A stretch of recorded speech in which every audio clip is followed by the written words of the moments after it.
చంద్రుడు రాత్రి ఆకాశాన్ని శాంతిగా అలంకరించే సహజ ఉపగ్రహం. కోట్ల ఏళ్లుగా అదే పనిగా భూమి చుట్టూ తిరుగుతుంది.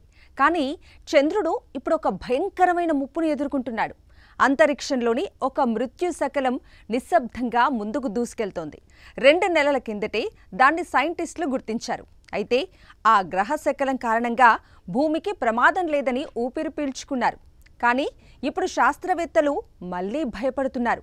ఎందుకంటే ఆ గ్రహశకలం చంద్రుణ్ణి ఢీకొట్టే అవకాశం ఉంది. నిజానికి ఇది చాలా చిన్న మార్పు. కానీ అంతరిక్ష గణనల్లో చిన్న మార్పులే పెద్ద విధ్వంసాలను తీసుకొస్తాయి. వైఆర్ 2024 అనే గ్రహశకలం గంటకు 1000 కిలోమీటర్ల వేగంతో దూసుకెళ్తుంది. అది చంద్రుణ్ణి తాకితే ఒక భయంకరమైన విస్ఫోటనం సంభవిస్తుంది. చంద్రుణ్ణి ఇప్పటివరకు చాలా గ్రహశకలాలు తాకాయి.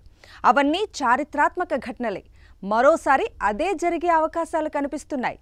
ఒక్కసారి మీరే ఆలోచించండి. రాత్రివేళ నింగిలో ఉన్న చంద్రుడు ఒకేసారి మాయమైపోతే, అతిపెద్ద విస్ఫోటనం అందరికీ ప్రత్యక్షంగా కనిపిస్తే దాని ప్రభావం అక్కడితో ఆగదు. చంద్రుణ్ణి తాకిన దెబ్బతో లక్షల టన్నుల రాళ్ళు, ధూళి అంతరిక్షంలోకి ఎగిసిపడతాయి. అవి భూమిని తాకుతాయో లేదో చెప్పలేము. కానీ ఆ విస్ఫోటనం తాలూకా గందరగోళం మాత్రం మానవాళిని భయపెట్టగలదు.